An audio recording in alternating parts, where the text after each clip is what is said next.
है और तकरीबन पाकिस्तान में नहीं बल्कि पूरी दुनिया में आज हर जगह महफिले ज़िक्र रसूल व ज़िक्र गौसे आज़म का इनेकाद किया गया है। तो उसी निस्बत से एक वाक़या आप हज़रात की समातों के हवाले और ये आप हज़रात की समातों के हवाले भी है और आपके लिए एक मैसेज भी है।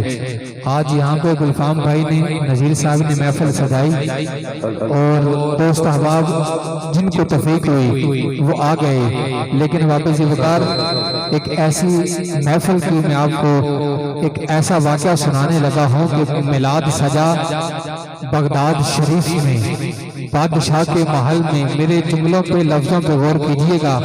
बताना ये चाहता हूँ कि महफिल के लिए लाखों लोगों का होना शर्त नहीं, बड़े बड़े साउंड सिस्टम और बहुत ज़्यादा इंतजाम और इंसराम का होना शर्त नहीं, बल्कि इखलास वाला एक दिल ही हो। आका का मिलाद अपने घर में बैठ के सजा ले, मदीने वाला आ जाया करता है, करम फरमा जाया करता है। काबे जी वकार तवज्जो के साथ सुनिएगा कि मिलाद सजा बगदाद शरीफ में बादशाह के महल में बहुत बड़ी हस्तियां बुलाई गई। वहां पे सईद गौसे पाक को सदारत के लिए बुलाया गया।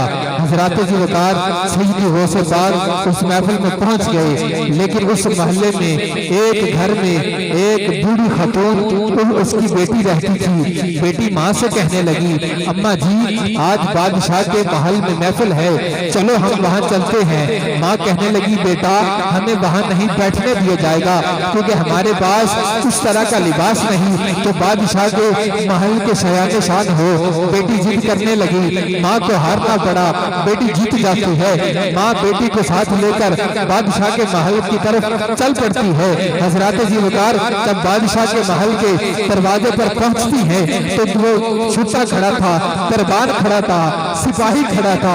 उसने माँ बेटी को धक्का दिया, उनको अंदर दाखिल नहीं होने दिया, बल्कि उन्हें कहने लगा, आपके पास ना उस तरह का बैंक बैलेंस है, ना दावतनामा है, ना आपके पास धुले हुए अच्छे कपड़े हैं, लिहाजा मैं आपको अंदर दाखिल नहीं होने दूंगा। हजरात जी वकार माँ और बेटी रोते हुए अपने घर को वापस आती हैं। हजरात तवज्जो कीजिएगा, घर आती हैं, बेटी ने माँ को वजू करवाया, माँ ने बेटी को वजू करवाया।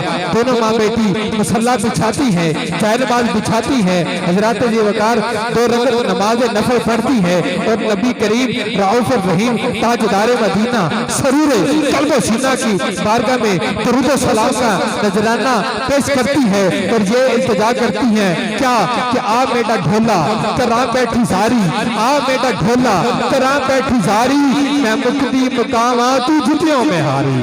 आ मेरा ढोला करा बैठी सारी, आ मेरा ढोला करा बैठी सारी, मैं मुक्ति मुकामा तू जुतियों में हारी। हजरात जी वकार सारी रात गुजर जाती है। माँ बेटी कभी नवाफिल पढ़ती है, कभी दुरूद सलाम का नजराना पेश करती है, कभी जहरा के बाबा को, हसनैन के नाना को याद करती है। हजरात जी वकार जब तहज्जुद का वक्त आता है, माँ ने बेटी से कहा, बेटी बाहर जाकर देखो तहज्जुद का वक्त करीब आ गया है या नहीं आया। बेटी घर से कमरे से बाहर निकलती है, शहर में देखती है, क्या देखती है कि आसमान से नूर उनके बेड़े में दाखिल हो रहा है, दरवाजे से नूर उनके बेड़े में दाखिल हो रहा है। बेटी भाग के जाती है, अम्मा को बुला के लाती है, अम्मा अजीब माजरा है, हमारे घर में दरवाजे से नूर भी दाखिल हो रहा है, आसमान से नूर भी दाखिल हो रहा है। बाबा जी वकार मार बेटी बाहर आती है, दरवाजा खोला तो क्या देखती है तो पीरों के पीर सैयदी गौसे पाक उस बुढ़िया की दहलीज को बोसा दे रहे थे। बोलिए यार सुभान अल्लाह। हजरत जी वकार जब उसने ये माजरा देखा तो अम्मा कहने लगी, बाबा आप तो वो लोग हैं, आप तो वो हस्ती हैं जिनको मिलने के लिए, जिनको मुलाकात करने के लिए लाखों को लोगों को लाइन में खड़ा होना पड़ता है। हजरत बाबा जी वकार वो माँ वो बेटी अर्ज करती है, बाबा हम पर इतना कर्म कैसे कर दिया, हमारे बिन बुलाए घर कैसे पहुंच गए। हजरत जी वकार सैयदी गौसे पाक कहते हैं, बुढ़िया मैं तेरी दहलीज को क्यों चूमूं, अभी मैंने देखा है, अभी मैंने देखा है, अभी मैंने देखा है कि तेरी दहलीज से हसनैन का नाना गुजर गया है। बोलिए यार सुभान अल्लाह, अल्लाहु अकबर, या रसूल अल्लाह। زندہ باد بابا جی وقار وہ مار بیٹی رو کے عرض کرتی ہیں بابا اتنا کرم کیسے کیا؟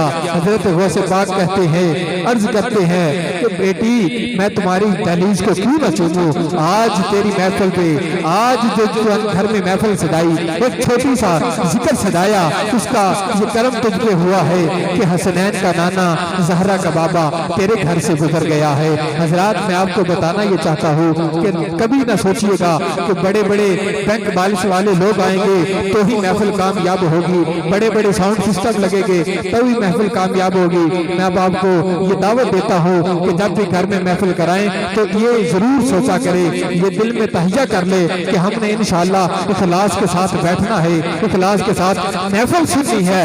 یقیناً زہرا کا بابا حسنین کا نانا ہمارے حال پہ کرم فرمائے گا۔ اور ہم میلاد سجاتے کیوں ہیں کہ ہر بے اصول کے لیے فطری اصول زندہ ہے۔ میرا میسج اگر آپ تک پہنچا ہے تو اس کو دل کی تختی پہ جگہ دیجئے گا۔ اللہ تعالیٰ سب کا آنا مل بیٹھنا قبول فرمائے۔ چار مصرے پیش کر کے میں ثنا خان کو دعوت دے رہا ہوں کہ ہر بے اصول کے لیے فطری اصول زندہ ہے۔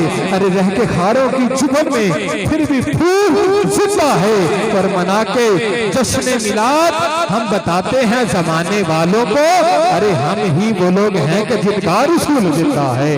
نعرہ رسالت، نعرہ رسالت، نعرہ حیدری، نعرہ حیدری۔ آئیے دوستان محترم میں نعت رسول مقبول کے لیے ملتمس ہوں محمد ندیم رضوی صاحب سے کہ وہ آئیں اور آقا پاک کی بارگاہ میں نعت رسول مقبول پیش فرمائیں، استقبال کریں۔ نعرہ تکبیر، نعرہ رسالت، نعرہ رسالت، نعرہ تحقیق، نعرہ حیدری، تاجدار ختم نبوت۔ صلی اللہ علیہ یا